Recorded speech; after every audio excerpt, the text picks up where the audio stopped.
I'm going to start off the bat with, I appreciate y'all liking and subscribing. I want to share it to the pros. If y'all got some downtime while you're in quarantine, hit me up. I like to talk, like to chit chat, show some things, maybe get a little video going with one of you guys. I also want to appreciate the support for the last video, but this video is going to be a little different. Oath clearly won, but I want to kind of break down like how they steadily improved over the 3 weeks, and I wanted to show some different clips that I didn't show before, my weekly recaps, and I want to kind of show like how like right off the rip here, Oath in the beginning, like week 1, yeah, I already talked to them about it. They choked several games week 1, right? And that was kind of due to like their position, not taking fights. And this is just a cap off. This is something I didn't really mention that they should have won this game. The fact that T-Sock here and Wildcard was able to just have this split for so long and Oath never challenged or realized that. And then eventually they crashed. They got where Zray is right now. They end up going there. But I would have loved to see them take out T-Sock a lot earlier, and I think they would have won this game. But the reason why I'm mentioning this, something so very simple, is because these guys are very, I feel like they're one of the groups that you can say, like, hey, this play wasn't, the correct play, and they don't take offense to it, and they realize that, hey, they need to change and do something and put themselves in better positions, and they realize it themselves. And this is what I mean right here. They put themselves in a position to win this game where they end up cleaning out United, Fiumba, SG, and 300 all in this, and they get this win. But just in this power position in this divot here, they knew where TSM. They kind of controlled this. They knew that by getting this position, they had to force teams to either come to them or push away from them, and they end up winning that. And then, but this is what I want to talk about. Like, the aggression increased. Not only did the aggression increase throughout the weeks of gameplay, just their positioning, man. I think that's really what I'm highlighting. Their positioning was incredible. Also, if I sound a little slow, I just had nasal surgery. Literally just had nasal surgery. But I'm just going to show you the minimap here. We got Black Tigers. We got Systematicos. We got gas cans. And Oaths in the Graveyard. And then they clean this all up. They clean up TSM. They clean it all up. And that's what I kind of want to say. That they weren't afraid. As you can see here now, it's just them and Fiumba. And this is, this win where it was debatable. It could have gone either way. But I kind of want to show that just in the sense of like, Oath really took their aggression to a next level. They said, man, if we're going to put ourselves in a situation that we can win, let's clear out these teams. They didn't hesitate anymore. There was no hesitation because, like I've said before, PCS4, they were always that edge team, not pushing forward.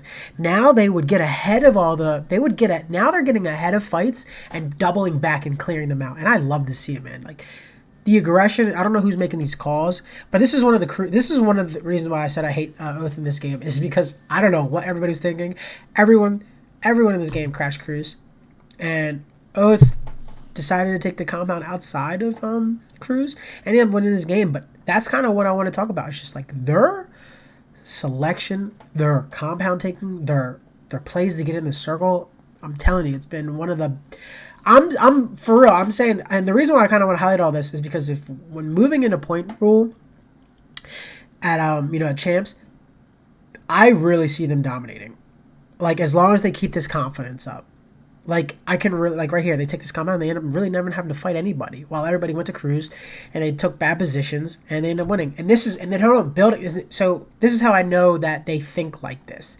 And the reason why I'm showing this fight here is because Oath, not only when they don't win the game, and this is what I'm trying to say with point format, is when even if they can't win the game, the positions they put themselves in are just like,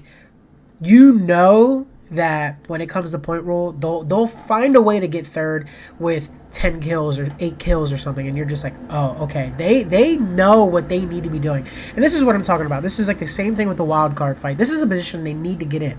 This is your compound, Oath. Take it from I don't even remember their name, damn near. SG.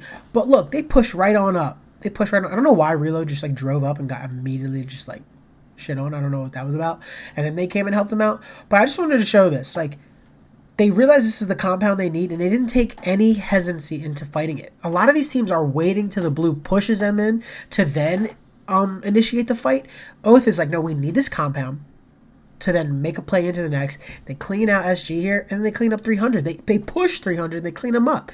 And then this is what I mean. Like, so look, you still see 8 teams alive, and then look, they see, okay, where do we go? This rotation was absolutely beautiful. They got the knocks on the Sonics here, and they say we need to get. I don't know how they knew the compound was open near DraftKings, but somehow I don't know because Rusty's Era ends up pushing that.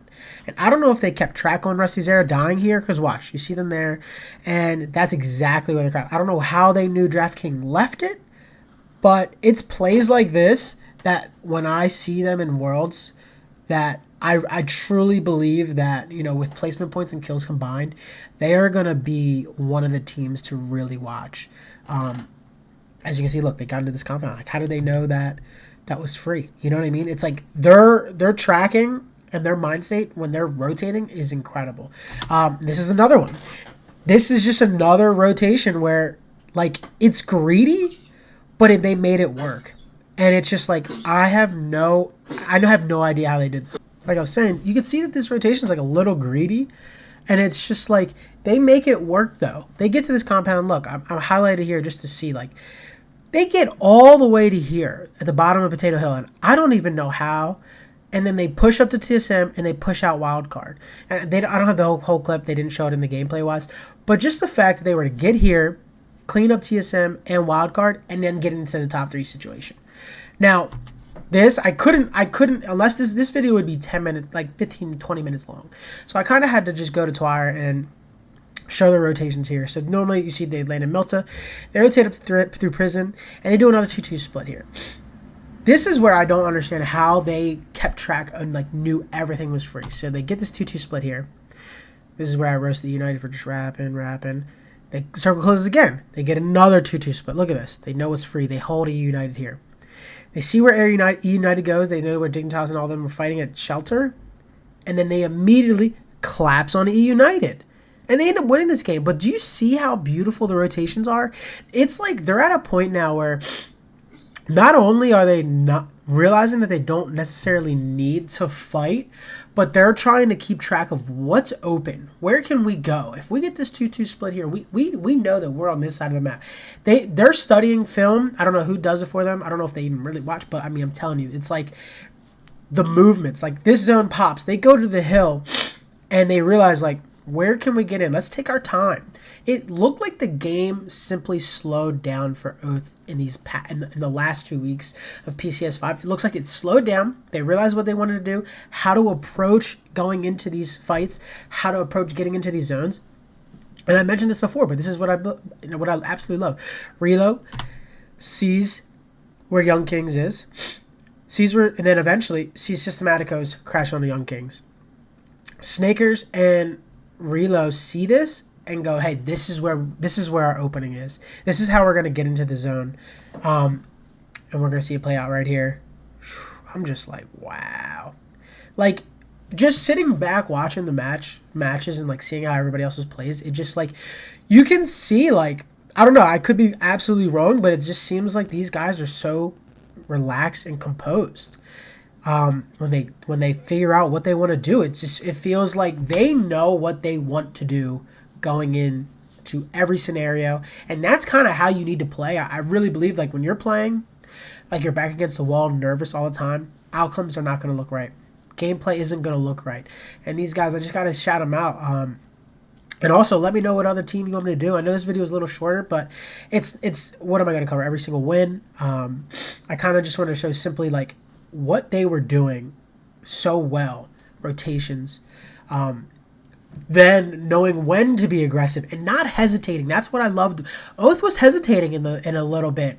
They would be like, should we do this fight? And then it's like this switch flipped. They say, listen, we got to go hit this out. Let's hit this out, clear edge. And they kept doing it. They found out great places to rotate. And I can't gas them anymore. And I don't like to make videos that I'm gassing up too many people, because that's not what I'm about. I'm kidding. Of course, I like to gas you guys up, but I like to roast you guys too. Let me know what you guys think of this video. Who should I do next? I really want to roast TSM. Not roast them, but, like, I really want to make a video on TSM, but I really don't know how they would take that. I just feel like watching them over the 3 weeks, it looked like we were both confused. It looked like we both didn't know what we wanted to do out there. Like, I don't even play, but it looked like I was playing with them. Like, yo, guys, I don't know what we should do. Should we just chill? Like, it looked like they were didn't. It looked like every decision was forced.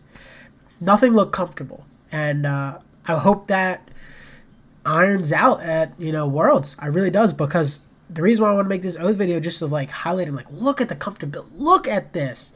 Like, I know I feel like I didn't break it down well enough, but I kind of wanted to just show like they look good, man. They look scary comfortable out there. And if they really do their research and their film and they figure out what's free to play, when to hit stuff, I really see them doing well. I really do. All right, let me know what you guys think.